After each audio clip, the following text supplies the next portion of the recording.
SMK Satu Batang. Alhamdulillah ini ikut program guru penggerak Bapak angkatan 11. Nah, hari ini kami mendapatkan tugas untuk wawancara kepada kepala sekolah selaku pemimpin di lembaga pendidikan mengenai dilema etika. Baik, mohon izin Bapak untuk pertanyaan pertama ini, selama ini bagaimana Bapak dapat mengidentifikasi kasus-kasus yang merupakan dilema etika atau terima kasih juga atas kesempatannya untuk bisa silaturahmi di SMP 4 Batang. Kami akan bantu panjenengan untuk bisa menyelesaikan tugas dari program guru penggerak sesuai dengan apa yang kami alami di SMP Negeri 4 Batang. Ya, alhamdulillah di SMP 4 Batang selama kami tugas di sini tidak banyak kasus-kasus yang berhubungan dengan etika dan rujukan moral, sehingga memudahkan kami untuk bisa menjalankan tugas dengan baik. Tetapi ada kasus-kasus kecil tidak berat yang butuh kami selesaikan tentunya, sehingga sebagai kepala sekolah yang diamanati di sekolah sebagai pimpinan, kita harus segera menyelesaikan. Tetapi sekali lagi karena kasusnya tidak berat, kasusnya ringan, sehingga kami menyelesaikan secepat mungkin. Tetapi kami tidak menyelesaikan secara langsung sebelum kami dapat informasi banyak tentang kasus ini, baik dari teman-teman BKS, teman dekat yang bermasalah, sehingga kami dalam mengambil keputusan mudah-mudahan tidak salah. Sebanyak informasi yang kita dapatkan, mudah-mudahan keputusannya baik. Adakah seseorang yang bisa membantu saya? Yang jelas ada. Satu WKS, kita punya 3 WKS, akan kita minta masukannya, pendapatnya, informasinya. Dan kami punya juga guru senior yang penempatan awal sampai akhir pun ada di sini, sehingga beliau punya pengalaman panjang. Kalau sekiranya kasus yang sedang kita hadapi dulu pernah terjadi, maka kita belajar dari penyelesaian yang dulu seperti apa. Walaupun mungkin hampir sama, tapi kan situasinya sekarang berbeda, ya.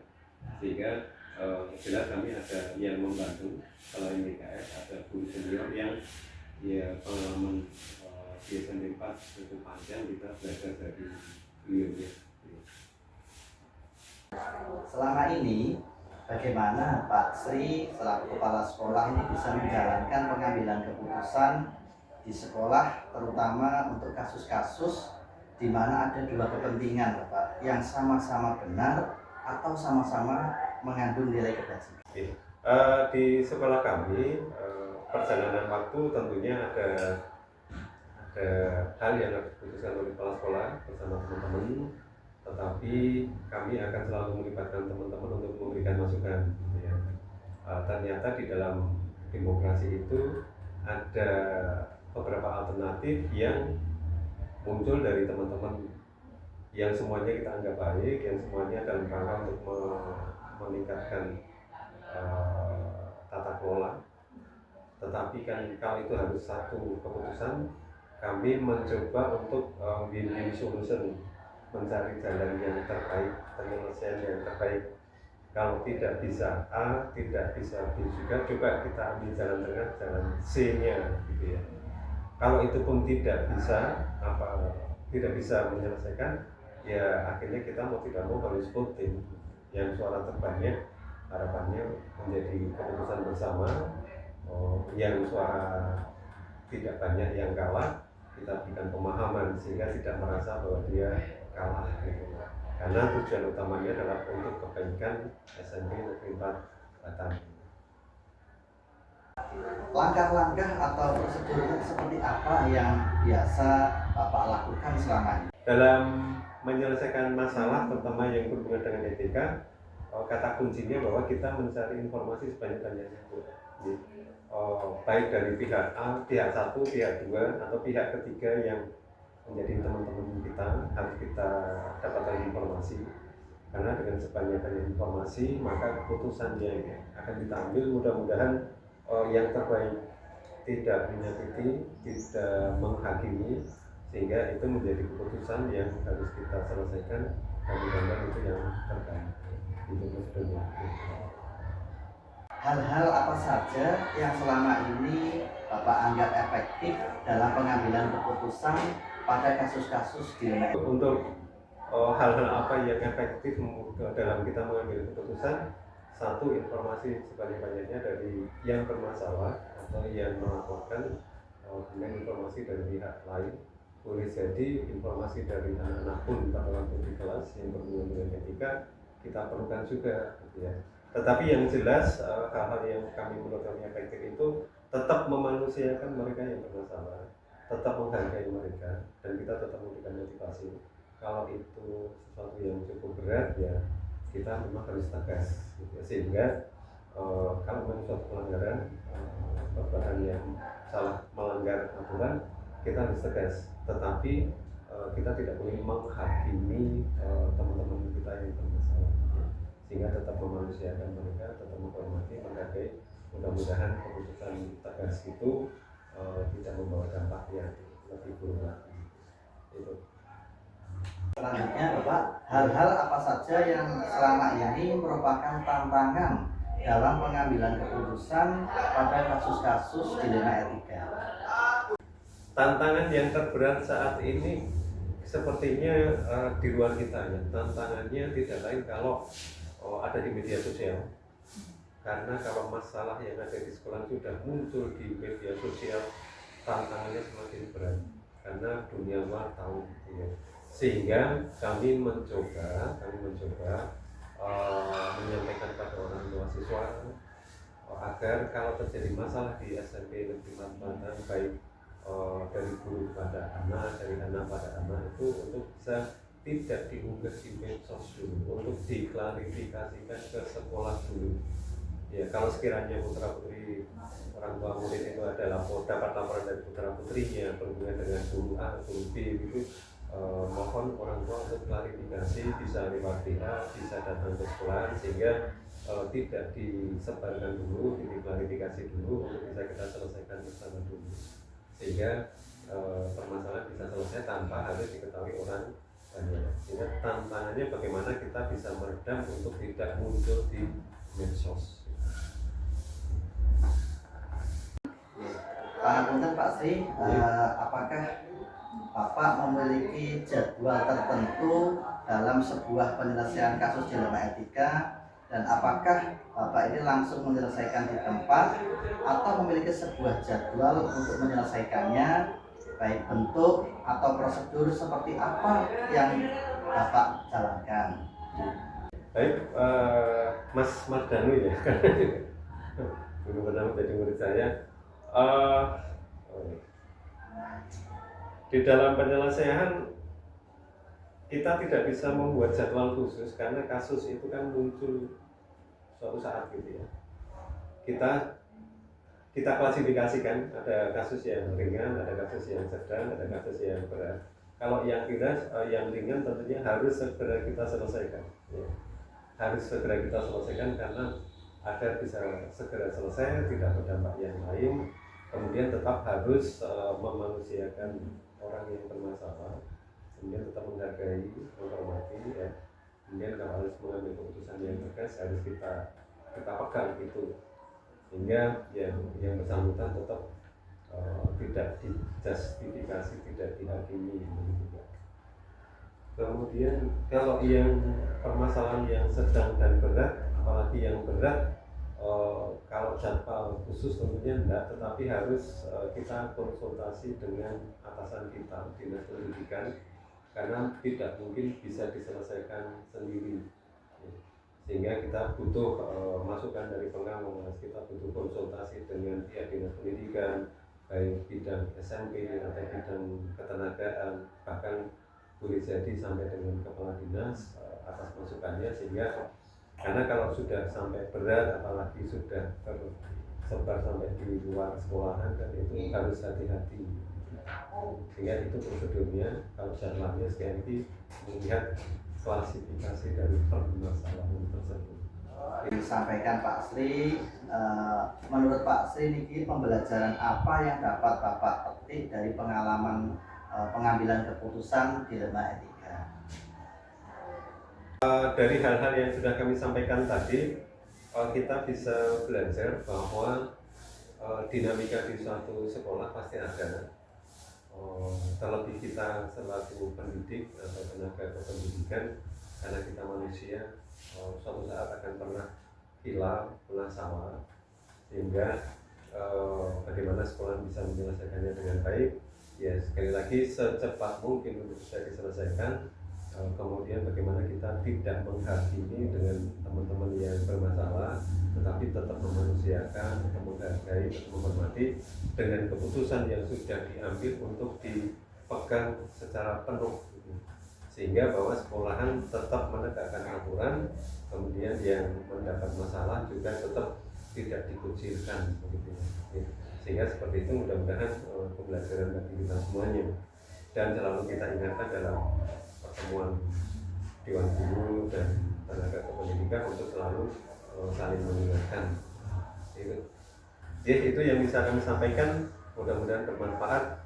Tetap semangat guru penggerak yang akan membawa generasi muda kita menuju anak-anak generasi emas 2045.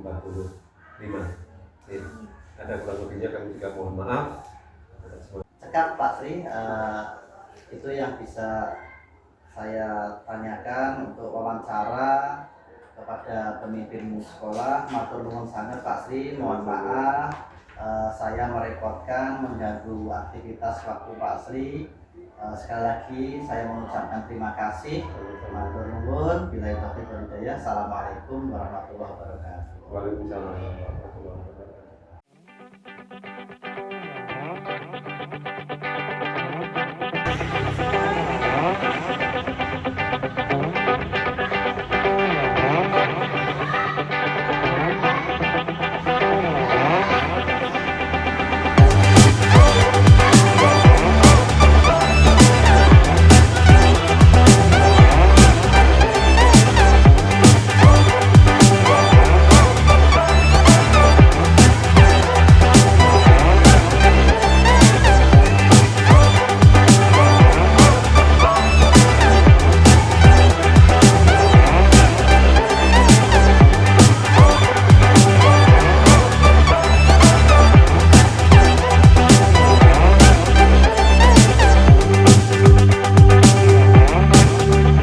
Assalamualaikum warahmatullahi wabarakatuh. Waalaikumsalam warahmatullahi wabarakatuh.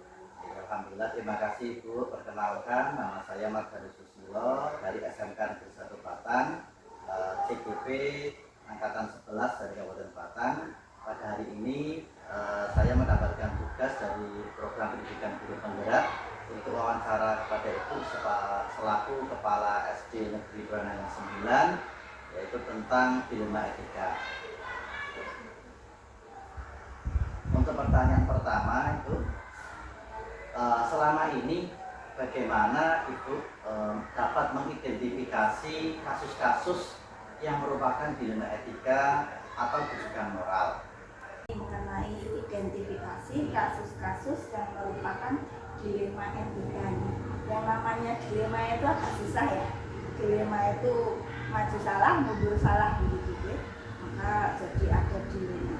Nah, dalam hal ini mungkin yang dimaksud identifikasi itu berarti mungkin ada masalah-masalah yang timbul, baik itu mungkin dari lingkungan di sekolah, kemudian ada mungkin dari siswa ya, atau mungkin dari pengajar sendiri. Nah, ketika ada masalah perlu sekali kita identifikasi dari mana sebetulnya masalah tersebut.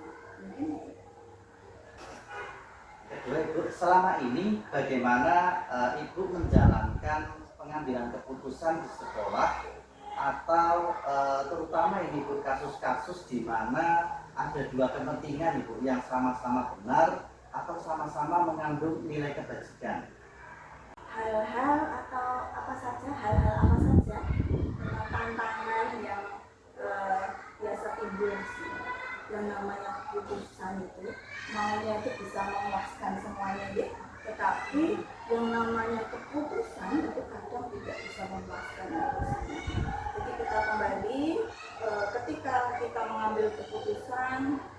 sudah dari perencanaannya. Pasti kita kalau ketika ada persoalan pasti kita rencanakan dulu apa yang mau kita lakukan, kemudian apa saja yang perlu terlibat di situ. Kemudian setelah kita eksekusi keputusan itu, kita lihat, kita evaluasi perlu tindak lanjut apa yang kita lakukan.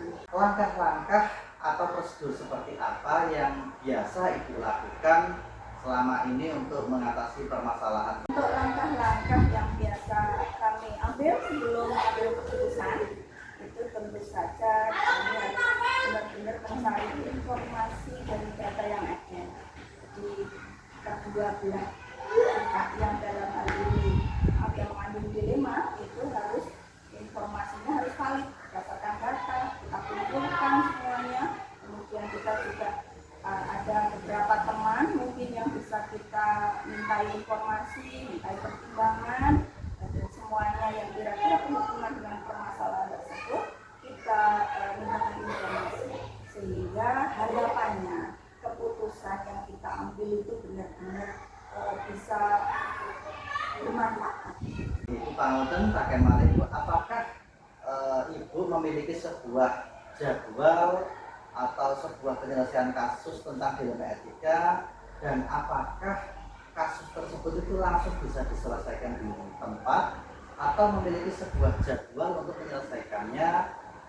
Menurut Ibu, bentuk atau prosedur seperti apa yang biasa Ibu jalankan? Untuk tata cara jadwal dalam menyelesaikan persoalan ini, karena yang namanya persoalan itu kadang-kadang ya tidak terjaga, kapan saja mau dia datang itu ya persoalan itu pasti ada. Nah, tentu berarti di sini tidak ada tata cara atau jadwal tertentu. Namun saya meyakini bahwa dalam membuat keputusan dari sesuatu masalah itu, tentu saja yang pertama pastinya kita kumpulkan dulu informasi apa sebabnya, kemudian siapa saja yang terlibat di situ, kemudian apa saja yang perlu kita lakukan. Nah, setelah ada keputusan itu kita perlu melakukan tindak lanjut. Apakah keputusan itu sudah tepat kita lakukan, ataukah perlu mungkin ada pertimbangan yang lain, karena memang di sekolah itu tidak hanya aturan saja, tetapi bisa juga berlaku etika moral itu yang kadang memang butuh kebijakan dan moralnya. Apunten Ibu, pertanyaan terakhir ini, dari semua hal yang Ibu sampaikan tadi, pembelajaran apa yang dapat Ibu petik dari pengalaman mengambil keputusan dilema etika? Jadi ketika kita menghadapi dilema tadi, jadi sama-sama benar, kita memang harus dimana kita harus mengeluarkan keputusan itu berupa kebijakan gitu. Ini memang harus kita pikirkan benar-benar. Ketika yang salah satu sisi benar, di sisi sini benar, tetapi ketika kita menjalankan di perjalanan ini itu harus ada sesuatu yang perlu dikaitkan lagi. Contoh, ketika bisa menyampaikan contoh ya, misalkan ya, di sini misalkan di sekolah ada kejadian di mana orang tua itu sudah benar ketika melaksanakan atau ikut di dalam PPDB itu sudah sesuai dengan SOP yang berlaku di sekolah dasar. Kemudian sekolah juga sudah sesuai, yaitu dengan yang pertama zonasi, kemudian umur sudah cukup, dan itu sudah sesuai. Nah, itu sama-sama benar. Akan tetapi di tengah perjalanan mungkin setelah di asesmen, memang kita tidak boleh mengasesmen di awal. Kita harus setelah pembelajaran baru kita lihat apakah anak ini bisa mengikuti dengan baik atau tidak. Itu ketika selama beberapa waktu. Nah, disinilah kadang dilemanya kita itu timbul, sama-sama benar, tetapi demi kebaikan bersama harus kita putuskan. Nah, apa yang harus kita lakukan? Tentu saja kita mencari informasi dengan benar, baik dari pihak sekolah, dari orang tua, kemudian di lingkungan, terutama siswa dan gurunya. Gitu. Nuwun Ibu, terima kasih atas jawaban-jawaban yang Ibu berikan. Semoga jawaban-jawaban Ibu tadi menambah wawasan, menambah pengetahuan saya, inspirasi saya bagaimana seorang ibu sebagai kepala sekolah untuk menyelesaikan kasus-kasus di lembaga etika. Sekian yang bisa saya sampaikan dan mohon maaf sekali lagi Ibu kami mengganggu waktu Ibu. Kurang lebihnya kami sekali lagi mohon maaf. Terima kasih. Wabillahi taufiq wal hidayah. Assalamualaikum warahmatullahi wabarakatuh. Waalaikumsalam warahmatullahi wabarakatuh.